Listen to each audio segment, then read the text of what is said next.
But the gray is a time period that they're in that betwixt and between of dying. So for somebody who's already died to be in the gray, chances are they had some kind of cognitive problem at the end of death, whether it was, dementia, or whether my guide Adam, he died from malaria. So he was hallucinating at the end of his life before he crossed over. And he didn't know he was dead for a short amount of time until his grandfather came to get him. Right, okay. Okay, so that's an example of being in the gray after death.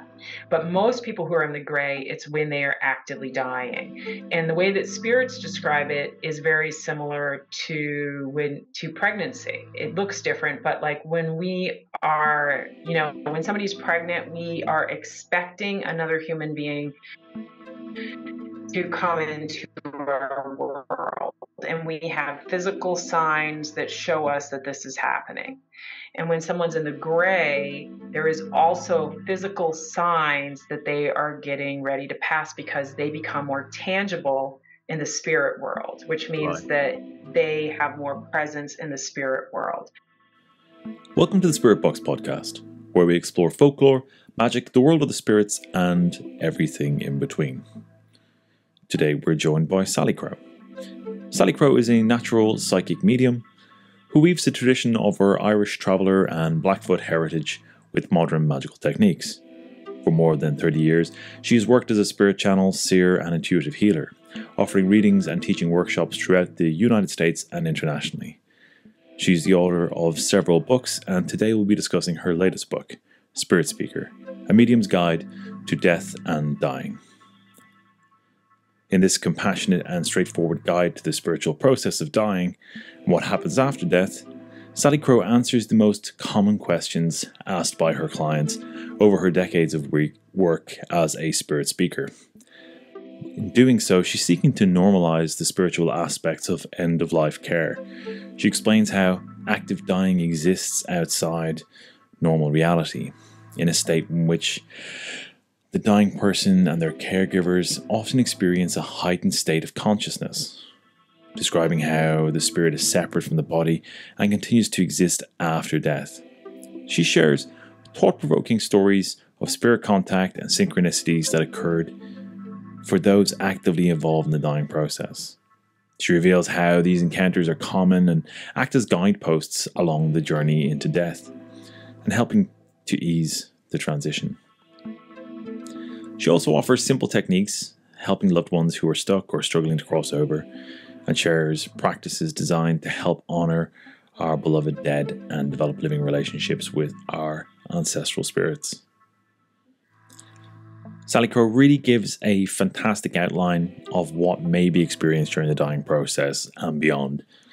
And she explores the time when a soul is actively dying or recently departed in a period which is known as the grey. And she explains the ways which multiple ways which spirits will communicate with us and provide deep understanding with signs and symbols and what have you. And she doesn't shy away from difficult subjects and challenging situations like death and unresolved issues with the dead. It's a really, really good work, and I'm really pleased to have her on the show today. There's a lot we're going to go through. And in the Plus show, we get into the subject of things like body locks, which keep people stuck in their bodies when dying. And Salicrow takes us through a very moving account of being with her close friend during their assisted suicide. We go through the importance of a practical approach to the spirit world and the state of mind that is most conducive to spirit communication.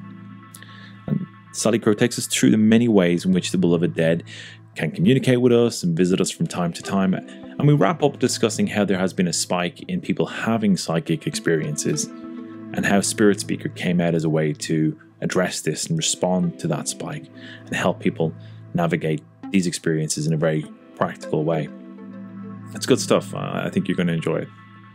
If you want to hear the Plus show, very simple to do so. Simply follow me on Patreon and help support the show. Not only that, you'll get the full extended version of this show with all the back catalogue and all the bonus content that's there.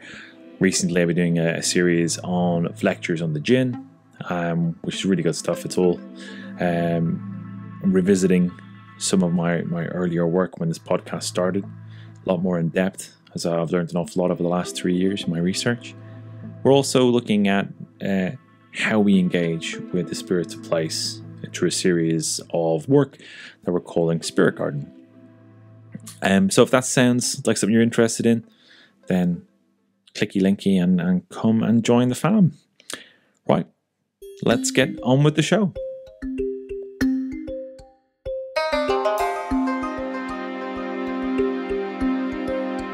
Okay, cool.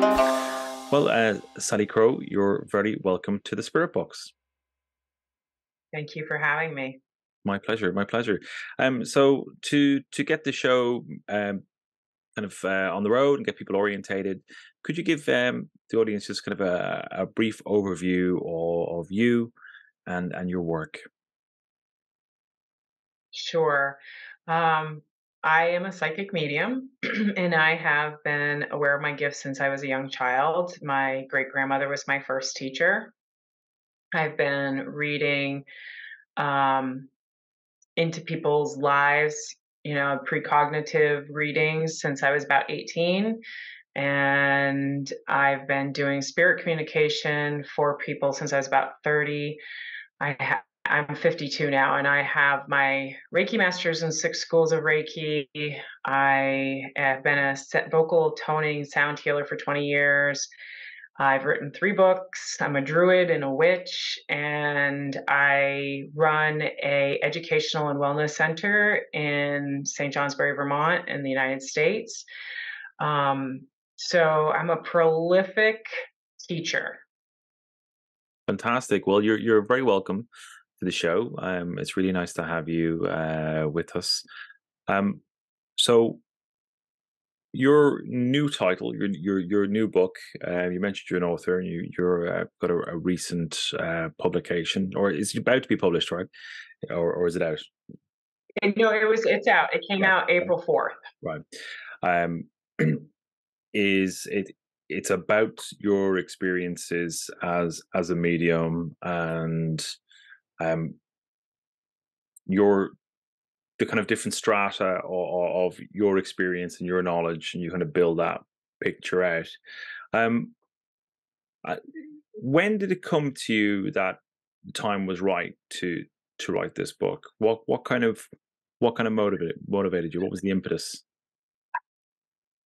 I have a book that came out last May that was 570 pages. It's called The Path of Elemental Witchcraft.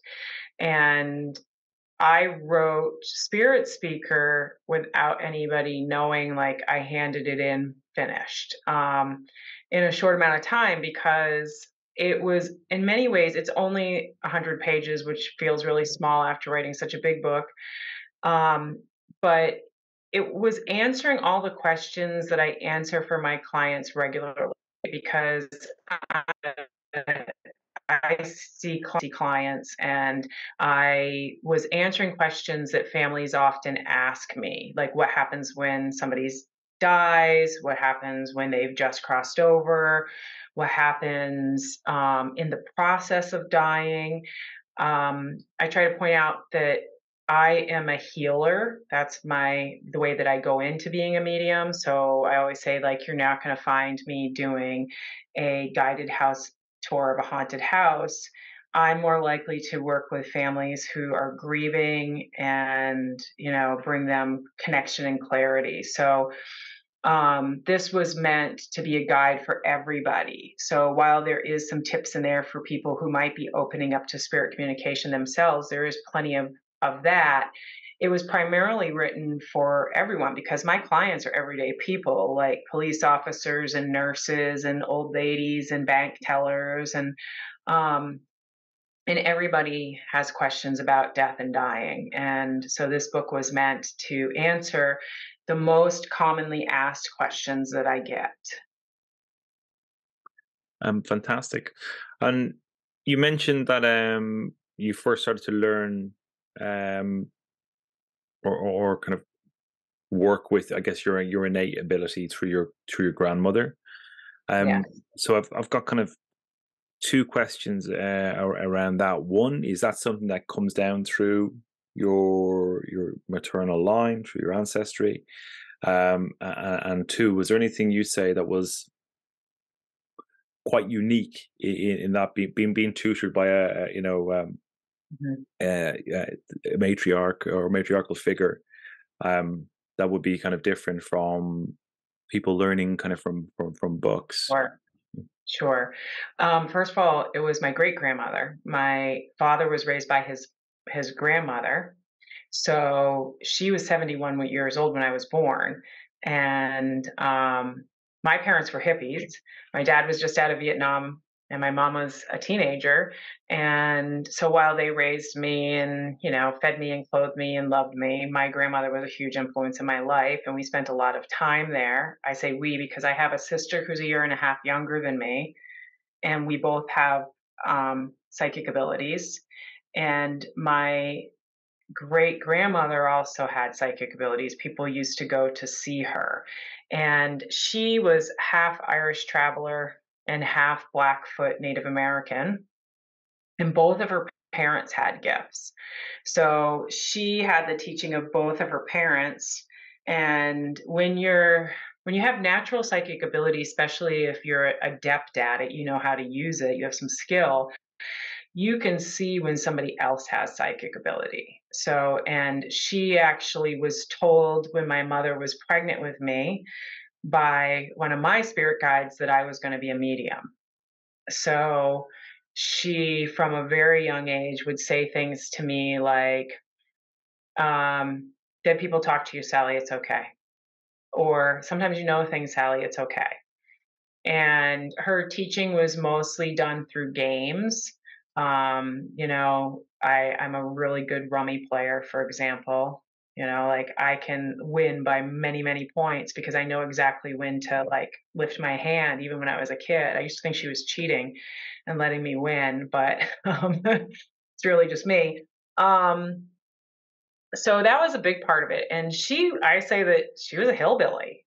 She lived in rural New Hampshire in the northeastern part of New England in the United States. And she was born in 1900. So she lived very close to the land. And at the time, everybody in my town knew who my grandmother was. They all called her Gram.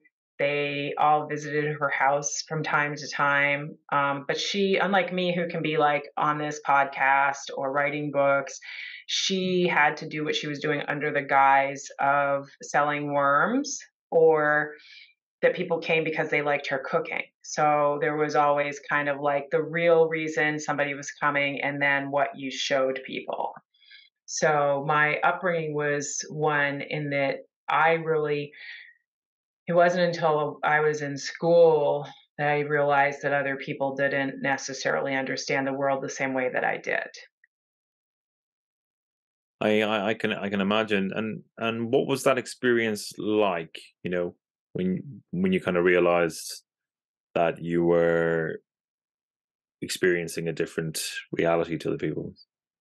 To be quite honest, I've always had an easy time getting along with people. I'm super Mm. talkative and social, so I never felt weird about it. I just know that when teachers started talking about people having imaginary friends, that I just assumed that she wasn't talking to me because my people that I could see, my grandmother could see, my sister could see. So for me, I knew they weren't imaginary, and I trusted my grandmother and my sister's opinion more than I trusted, what somebody else would have. But um, I didn't find that it was, like Northern New England is a pretty liberal area for the most part. So I didn't really experience, like, I wasn't born in the southern part of the United States that's very religious, where I would have been like ostracized. Yeah. And I didn't really always talk about, what I was experiencing to people who wouldn't understand it. There was just kind of this understanding that you didn't have to. Right. Right.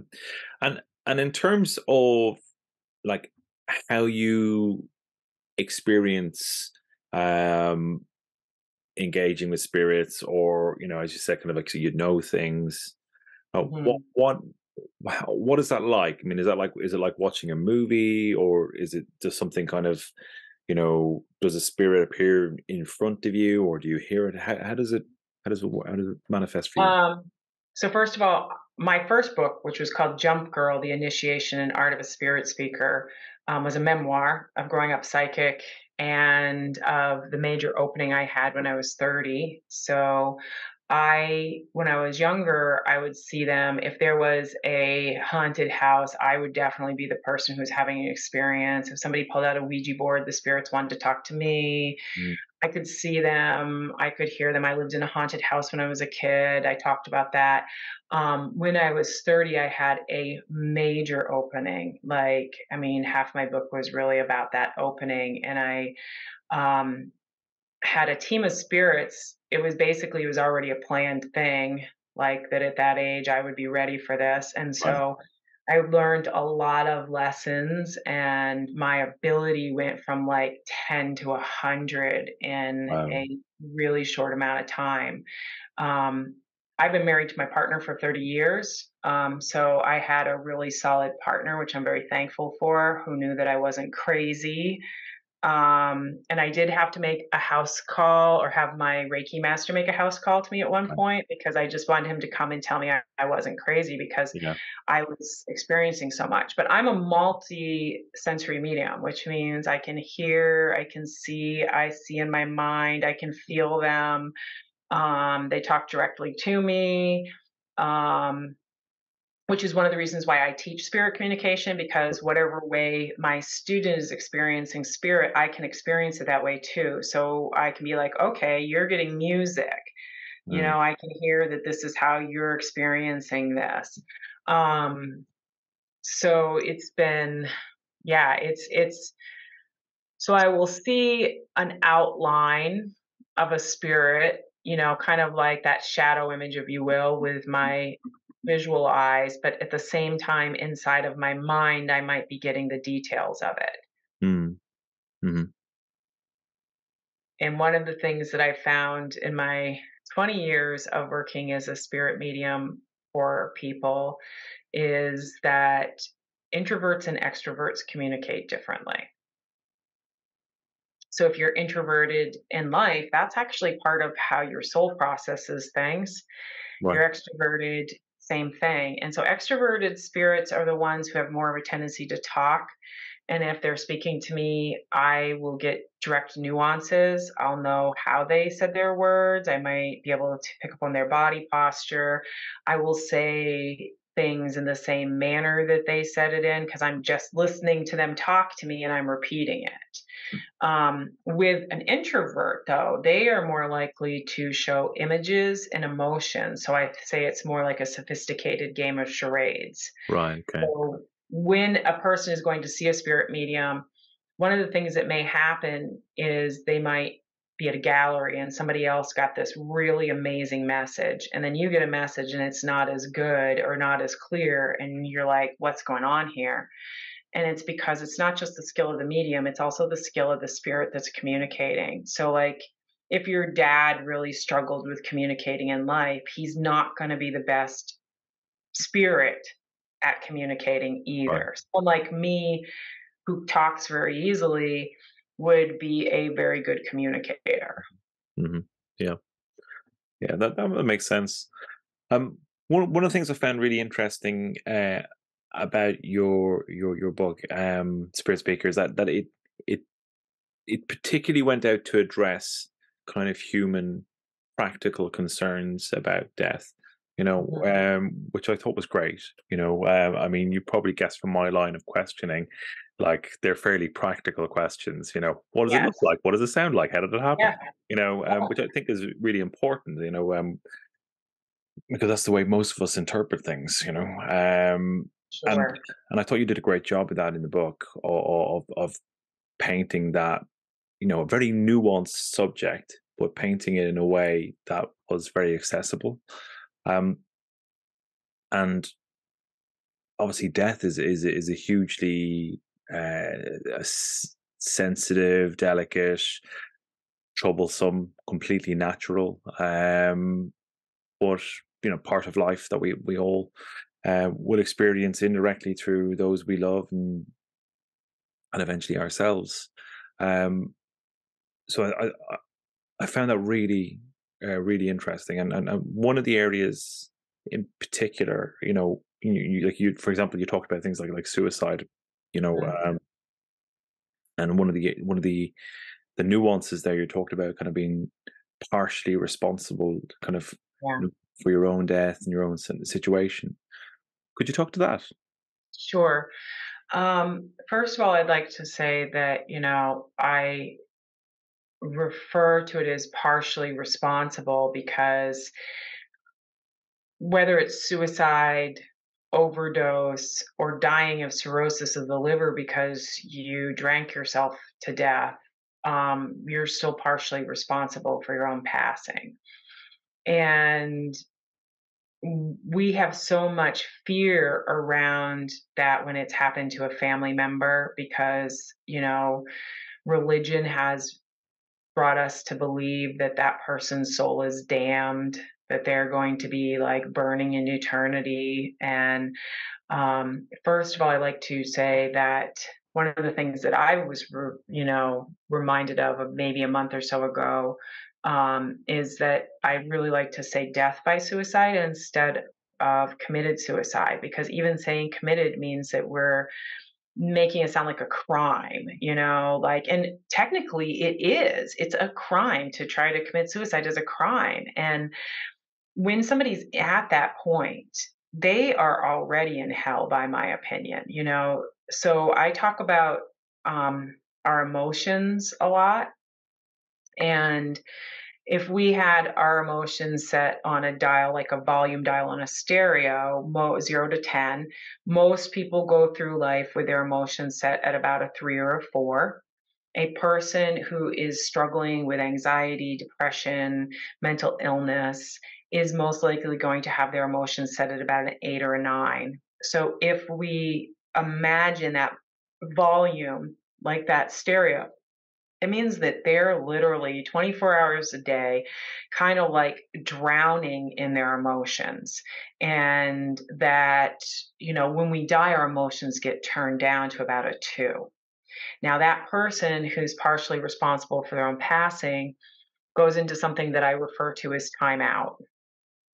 And I think of it like the timeout chair, like if you have a kid, the kid's being naughty, you might sit them in the timeout chair so that they can see how their actions affected themselves and other people.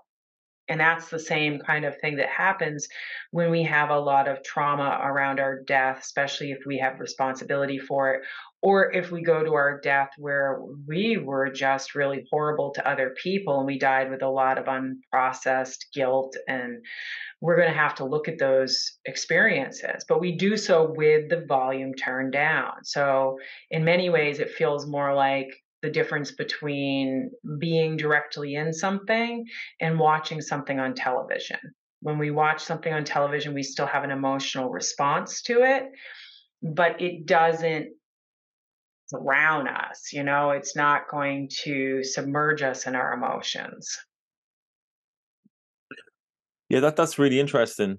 And there's a lot of, I guess, a lot of folklore and global religions that have a similar kind of life review Yes. scenario after death.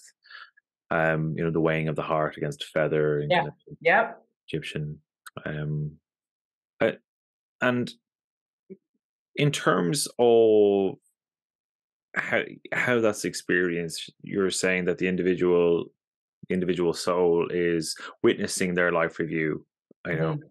but not necessarily experiencing the full impact of the emotions that they would have had as a living being. True, but they get a fuller picture. Well, So, like, for example, if, you had a lot of trauma mm, between you and a parent, maybe your dad was a bully and you only had your feelings of it. When you die, you get to see that maybe your dad hated himself for what he did. yeah, Maybe you get to see your dad's story and how he got to the point where he was hmm, that person. So it is a review with the volume turned down on our emotions, but we also get to kind of like, it is more like watching a movie, because when we're watching a movie, we get to see what's happening over here and we Yeah. know what's really going on. But when we're living life, we only have it from the perspective that we see and experience. Hmm. Yeah, that makes sense. And pulling the thread a little on kind of the idea of timeout. Um, I was actually initially when you mentioned that kind of like a naughty child put on timeout. I was like, Mhm. not with my savages. That's they're immune. They're immune to that. They're immune to it. Yeah. Is that all Yeah. you got, old man? Is that all you got? Well, the thing is that, in the spirit world, you can kind of be locked there Yeah. where your dad might not be able to do that. You know what I Yeah. mean? Yeah. Yeah. Yeah. Um, so they don't get to like jump out of the timeout chair just because Yeah. they got to Yeah. process their stuff. And in that kind of that idea of timeout, again, is, I mean, if we were to look at it almost like from a, I mean, I guess a Catholic perspective, is a kind of like a purgatory, you know? Yeah. Yeah. Um, Yeah, it's kind of like purgatory. And when a spirit is in timeout, like when I first started doing spirit communication, my spirits, I remember that they told me that I shouldn't talk to, or that I shouldn't really always talk to people who had committed suicide. mm, And this was when it was early in my starting to work with the public. And it wasn't like everybody, but sometimes they'd be like, it's not wise for you to do that. And mhm. I used to think it was because it was dangerous to me, the medium, that they'd become attached to me Right. or to my energy. But what it really was is that when somebody is in contact with a medium, when a spirit is in contact with a medium, the volume gets turned back up again to almost being the same as Right. when you're alive. Okay. That's why people who are natural mediums who have no training, they're the ones who have the most spirit activity happen around them in a haunted house, any place. When I was a kid, any place there was a spirit, if I was there, it was me they wanted the attention of. Okay. Mhm. And that's because a person who's a natural medium is a more open channel, and spirits need an energy source in order to connect more deeply with this world. And the two energy sources that they really use are the Earth's energy, so ley lines, vortexes, those kind of things. That's why more people have experiences at sacred sites than they do other places, because it has to do with the energy that's on that particular piece of land. And the other thing is a human who has natural ability as a medium. If you have a haunted house and no one living in the house has any ability as a medium and it's not sitting on a ley line, then nobody's going to experience anything. But if you move one medium into that house, everybody can have experiences, because now the Mm. spirits are using the energy of the medium to make things happen. It's really interesting because you've just kind of jogged my memory. I lived in a shared house in London, about 20 years ago, and uh, one of my flatmates, her boyfriend moved in, and he was always seeing stuff, you know. Mhm. Um, and I don't think he wouldn't have described himself as a medium, but yeah, he was always seeing stuff. Like he was saying, like, there's not many tube lines in South London Mhm. because it's all clay and they all collapsed, right? There's like Yeah. kind of one major one is like there's two. There's Northern Line and there's the Victoria Line. Um, there's a couple of other small ones, but basically, I remember him saying to me, he goes, he wouldn't take the tube, right? He's like, no, I'm not taking the tube. I'm like, how come? And he goes, well, I just see stuff on the tube all the time. And he said, it says mostly your lot. I'm like, what do you mean? He's like, well, Irish, Irish. yeah, Mhm. Irish workers who dug the tunnels, right? Yeah, Uh, exactly. yeah. But when he moved in, actually a whole bunch of weird stuff started happening. Yeah. Like, yeah, I had, It becomes the battery. I haven't been able to wear batteries since I was anything with batteries since I was 8 years old. right. Like, because that's another thing that often happens to people who are natural mediums is that, you're not only the battery, but you're also able to, or spirit's able to kind of like move through you and drain whatever Right. battery is there. So, like laptops, I might get 3 months out of them before they constantly just have to be plugged in. They can't Right. run Right. battery. My own phone, I try not to keep it Mm. on me. It has to be plugged in a lot, those kind Right. of Okay. things. Yeah. But yeah, so and most of the time those people don't realize that they are making it happen because like you said, your friend might not have described themselves as a medium. Mm. And one of the things that I tell people is there's a difference between ability and skill. Yeah. So Yeah. ability is what we're innately born with, Mm. and skill is what we develop. And so a lot more people have ability. And so they're the ones who are like, well, I'm not doing this. And it's like, well, you are. And if you have ability, depending on how much ability you have, like in myself, I couldn't not have spirit contact. Yeah.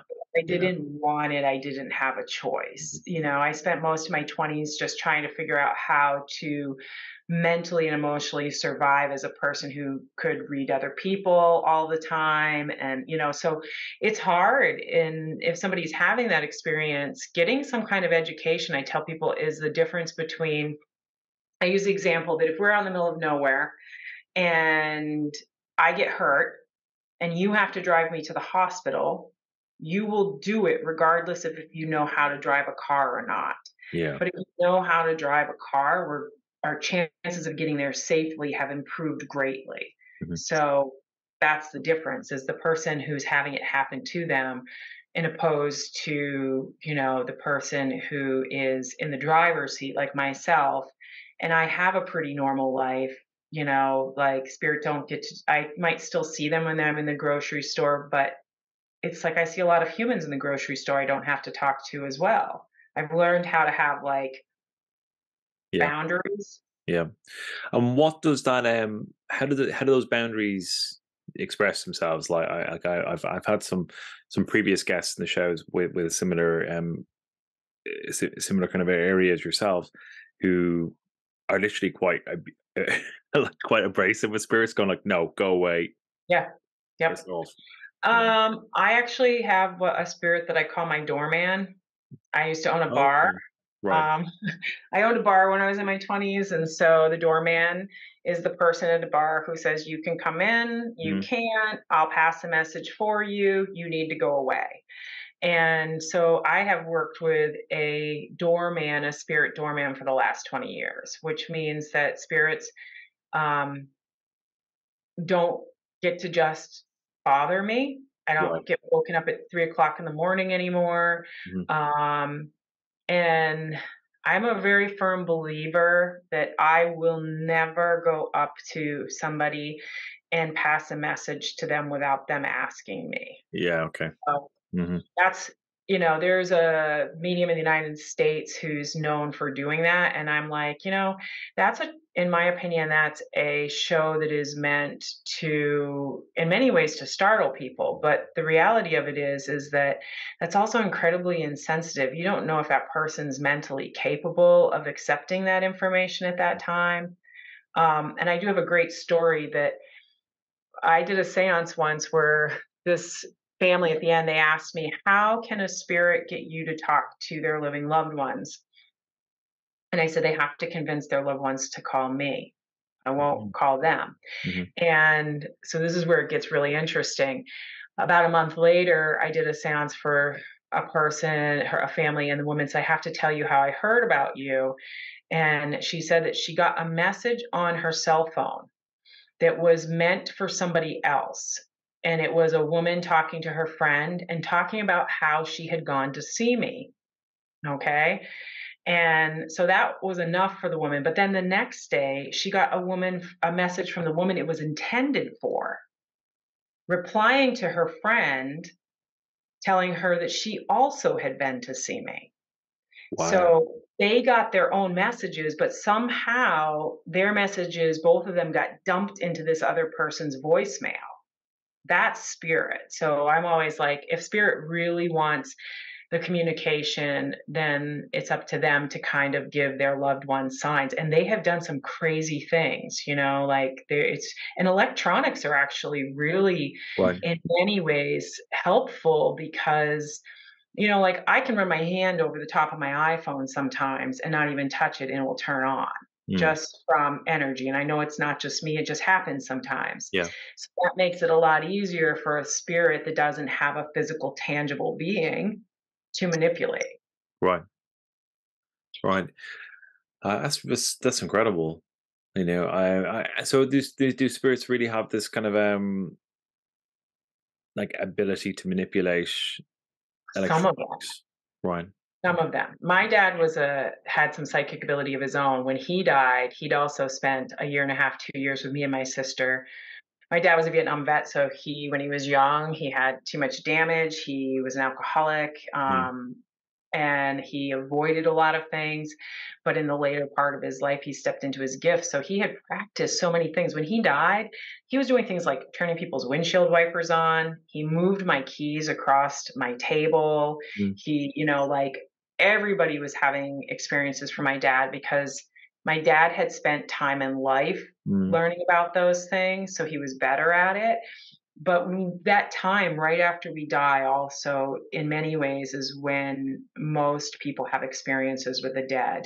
Yeah. And that's because they still have all of this kind of like life force that they can utilize. And there's all the people who are thinking about them that are, really also kind of like pumping that energy out for them to be able to Mhm. use. Mhm.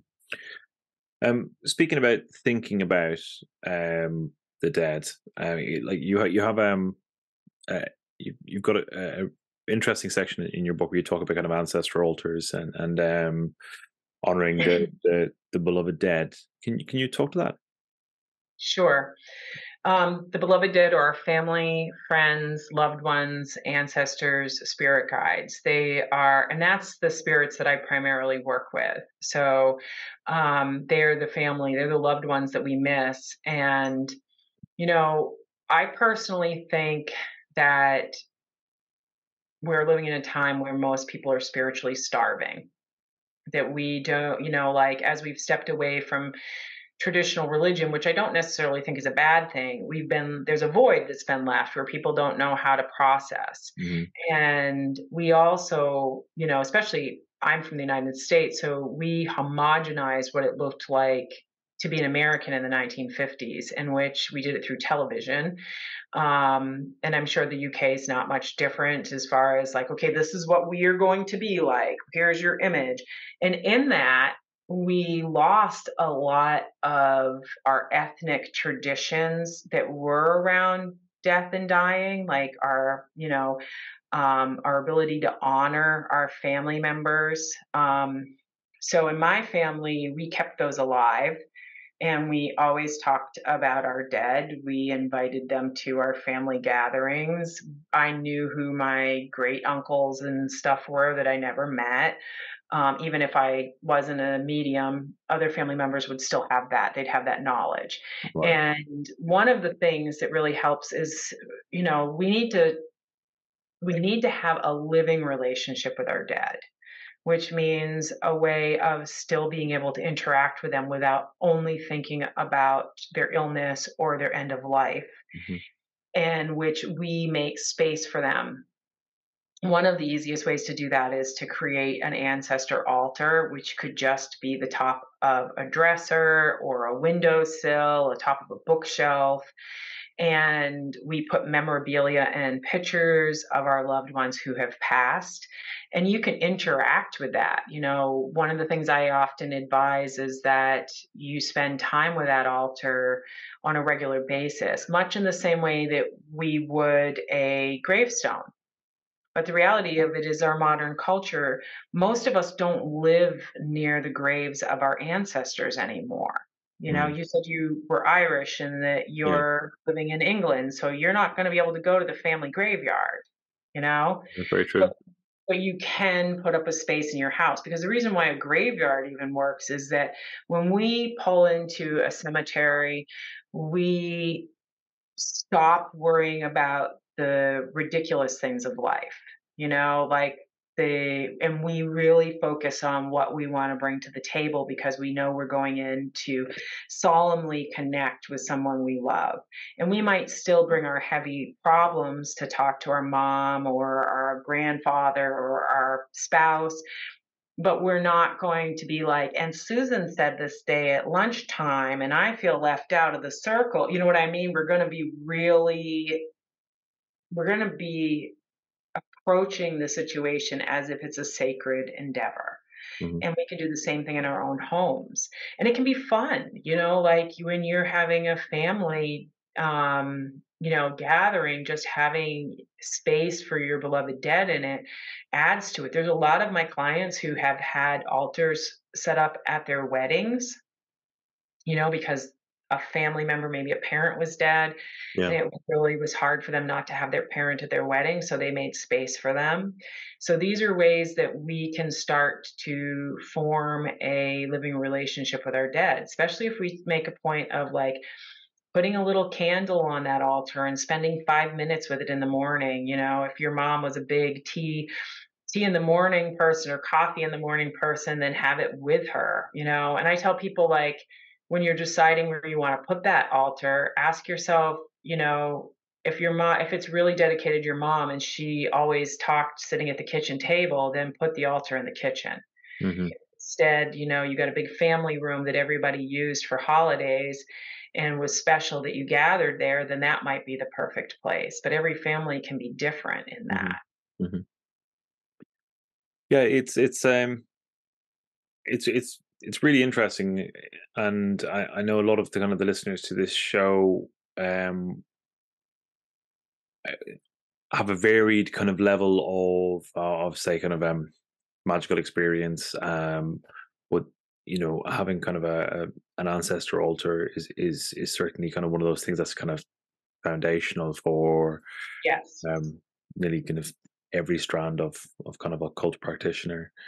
You Yes. mm, yeah, and I like that idea of the kind of the paraphernalia, the kind of the things that they would have liked in their life. I Yeah. mm, Yeah, they really like that. They love to have stories told about them. mhm, They love food and drink and smoke, and they don't really consume those things, but, mhm, it's more of an energetic offering, so I always do tell mhm, people, "Yes, you need to clean it off and put it in the garbage or the compost after a day," don't just leave it there, they're not actually eating it.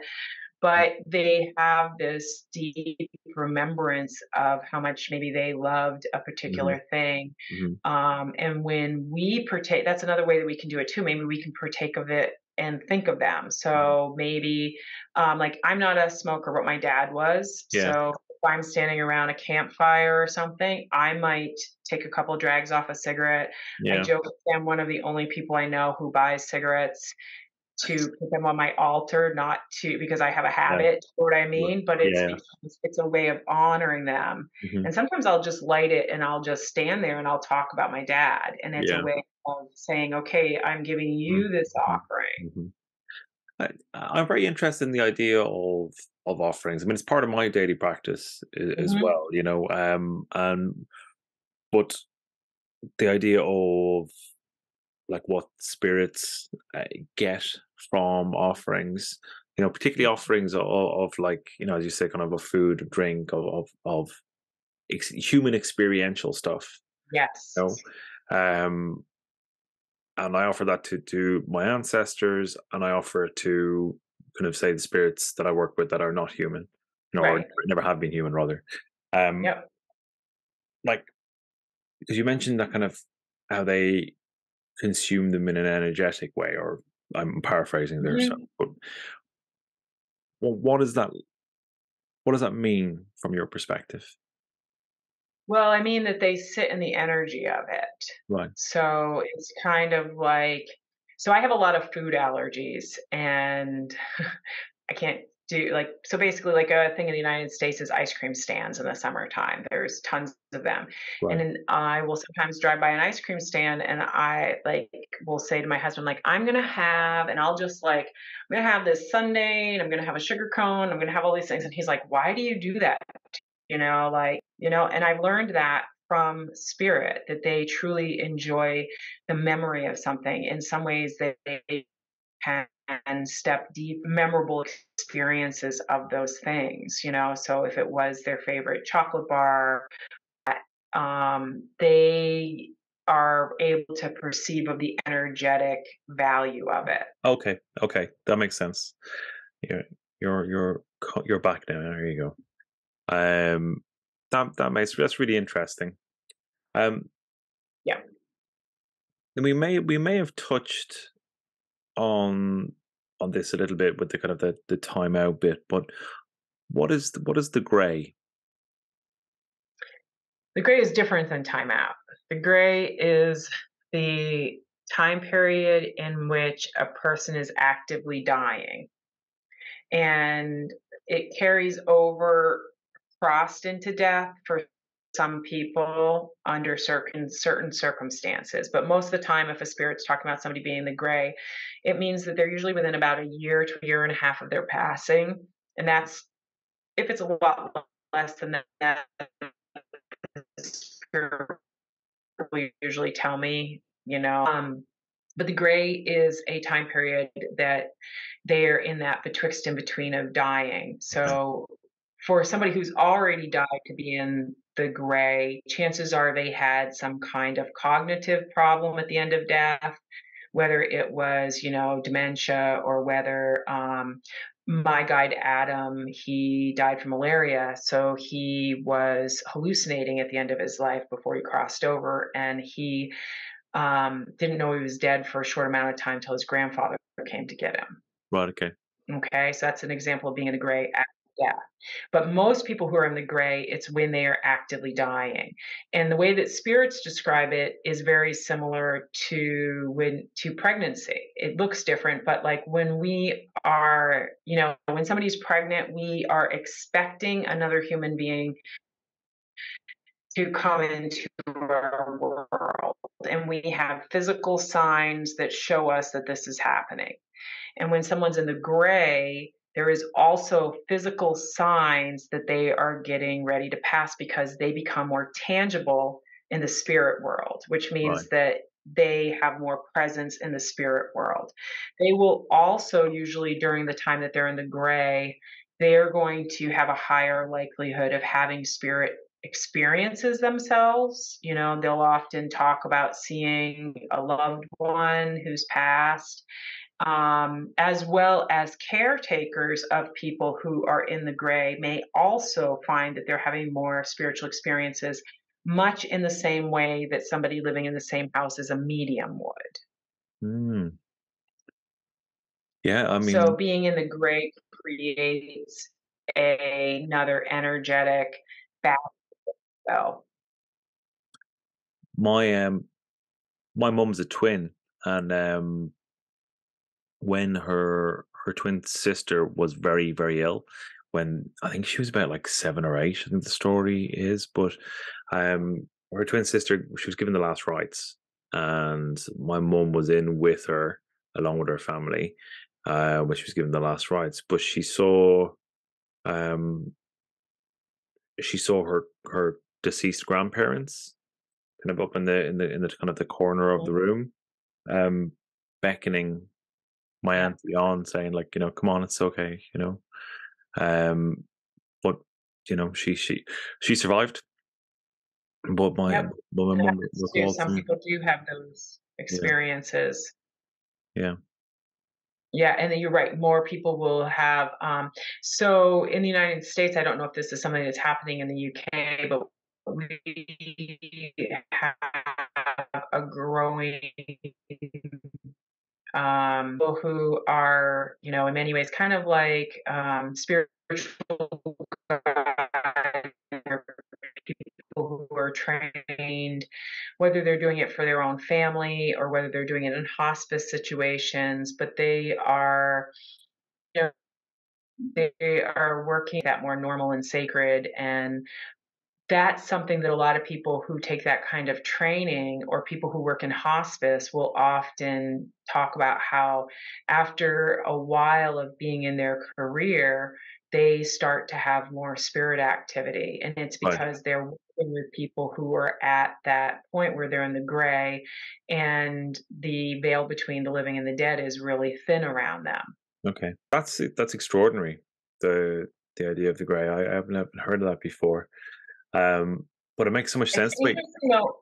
I thought that it was something that was completely, like, made up, Yeah. or not made up, but sometimes I'm like, "Well, am I the only person using this word?" Yeah. And the first time I met my friend Orion Foxwood, who Oh teaches yeah. fairy seership. You know Orion? I do, Orion. Yeah, yeah. Okay. He's got a chapter in my book.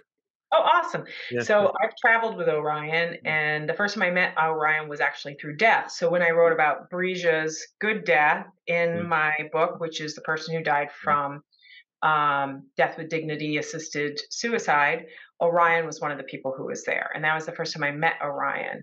And we were sitting in a kitchen talking, and I said something about the gray, and he also used that word growing up. Now, Orion and I are both from different ends of the Appalachian Mountains, okay? So, like, I'm from the north Yeah. and he's from the south, but we both have similar background as far as we have, the teachings of the Appalachians are really mixed highly with Scotch, Irish, Yeah.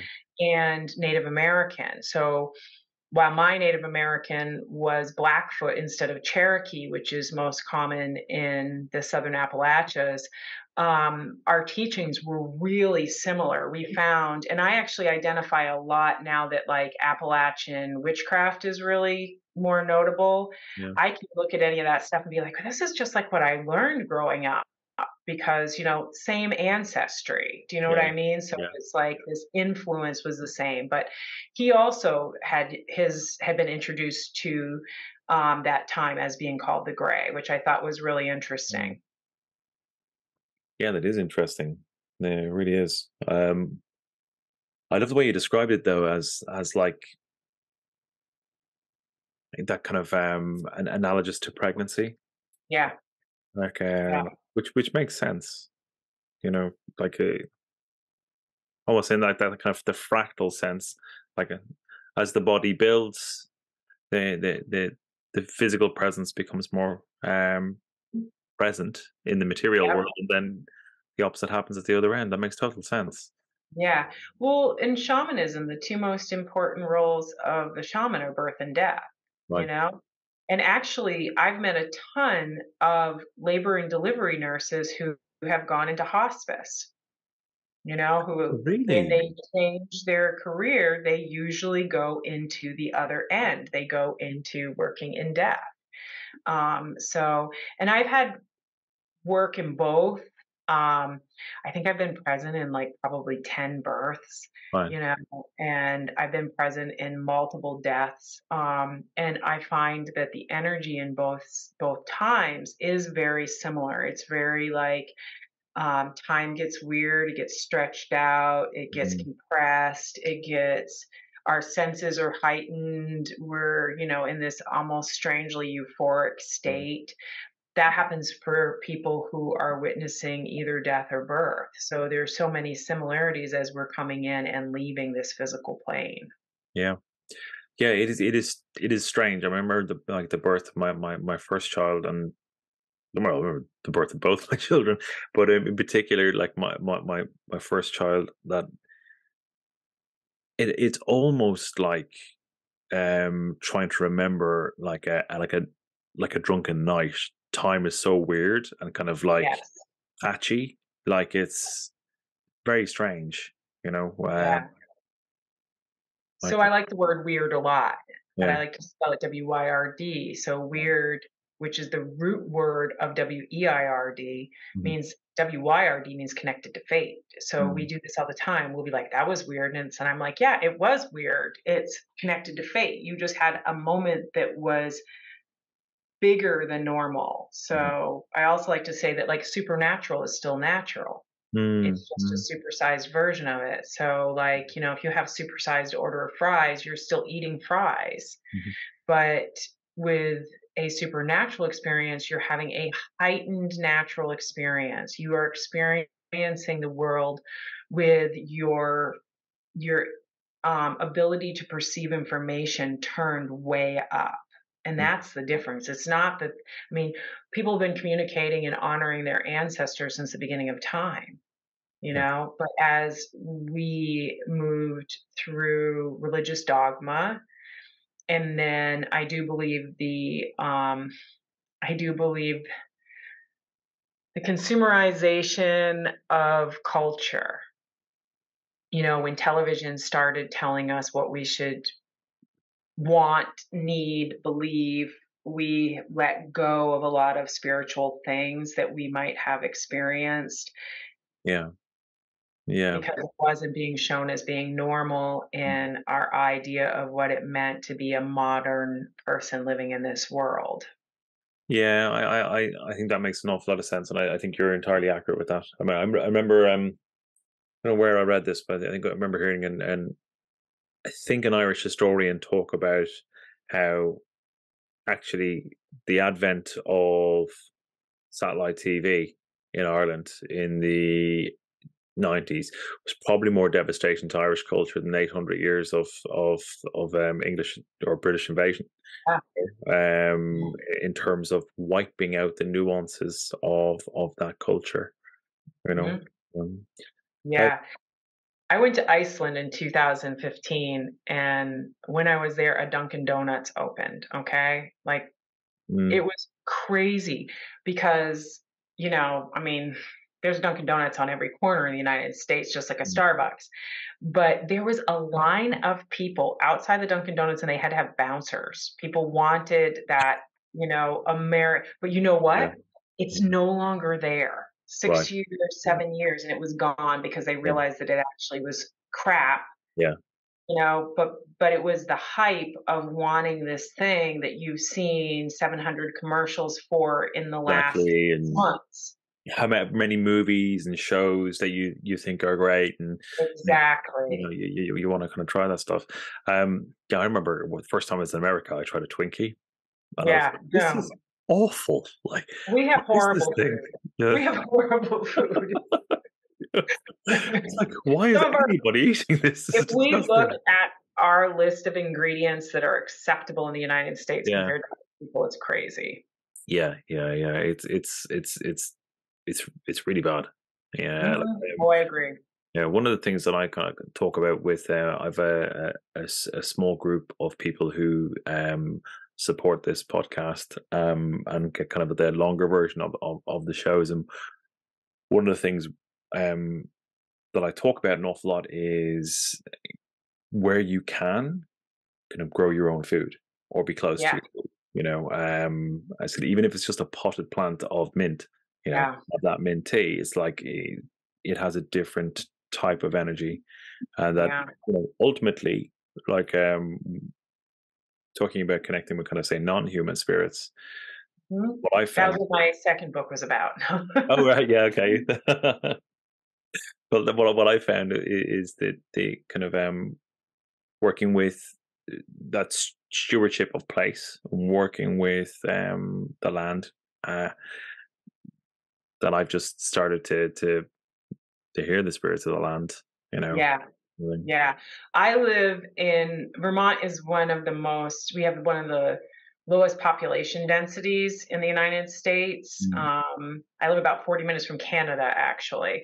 Okay. And it is really, most people have, like I own 16 and a half acres of land. Wow. And yeah, and I have like stone temples on my property and stuff that the stone came from my land. And those are one of the benefits of living rurally is Mm. that yes, you can grow your own things, you can pick Mm. things, and Vermont is very much a more um, liberal and also a more agricultural, like we are known for um, being like foodies, and Right. we have a lot of distilleries, a lot of breweries, a lot of cannabis Mm. farms. Like we're pretty much, we do a lot of creation of our own Mm. food. Yeah, it's so important. Hmm. It really is. It is. And I think that, that even goes in when we're talking about working with our ancestors. One of the things I tell people is that if you're, go back to that ancestor altar, if you do decide you're going to garden or put in the potted plant, that's one way that you can work with your ancestors. You can say, my grandmother could grow anything. I remember my grandmother being able to turn over a pitchfork of soil and just all these worms and night crawlers would come to the top of the surface. Her soil was that good. Wow. So, I'm not a great gardener, but when I am growing something, that's what I think about is I welcome her like, okay, I might not be that great at this, but if you want to help me out. So those are simple ways that, we definitely can work with our ancestors and with the elemental spirits as Yeah. well. Yeah. Yeah. Definitely. Definitely. I think it's wonderful, wonderful stuff. I've got a huge amount from it, and not to mention that it's just really nice to do. It's actually good for us to like energetically, Mm, it helps us to ground out in this, mm, when you talk about like maybe Wi-Fi being one of the worst things that happened. The first time I went to Ireland in 2013, the only place that I could even get access to the internet was by going to the library. So, that changed by when I went back in 2017. They've right. definitely gotten more. But I think that, the more disconnected we are, the more disconnected we feel from our ancestors as Mm, well. Like, so we can have a glut of technology, and technology by itself isn't bad, but we need to have those quiet times too that maybe is working in the soil or soaking in the tub or walking in the woods, where we are open to hearing and feeling our ancestors. Because one of the things I like to explain to people is that spirit communication is kind of like a two-way mirror, like a police mirror, mhm, in which the spirits of our beloved dead or the spirits themselves are on the side of the police officer that can see into our world. So they're looking in, they can see you, they can hear you, but they can't necessarily get you to see or hear them. mhm, Where the living, we might sometimes be like, I feel like something's there, but I can't quite see it. I'm getting this sense. And a medium is the person the cop that can go between the rooms and say, this is what they're saying over yeah. there. Right. Right. Right. Okay. So it gives people an understanding that even when we don't have the strongest ability to perceive, that doesn't mean that our spirits aren't watching over us or that they're Mm. not there. Oh, fantastic! Really, really, really got an awful lot from this conversation, Sally. And for anybody who wants to find out more about your work or perhaps book a reading with you, how would they go about doing so? Sure, they can do it through my website, which is salicrow.com, and my name is spelled SALICROW.com. So Sally, SALI, crow like the bird, CROW.com. And I have a whole list of different kinds of services that people can do. I also am a prolific blogger. So there's a lot of free reading on my website, as well as media offerings and different things like that. Brilliant. Well, thank you very much for talking to us in the Spirit Box. Thank you for having me.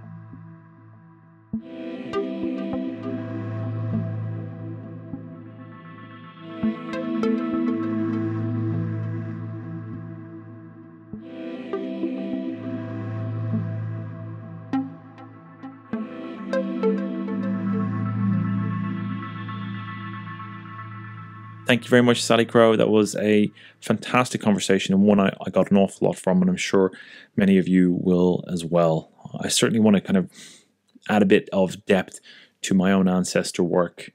It's really helped focus my mind in that area. If you want to find out more about Sally's work, then do check the links below and give her a shout. It's a great book, really good book, so do check that out. Right, that's it from me. I'm Dara Mason. You've been listening to The Spirit Box. Take care and talk soon. Bye.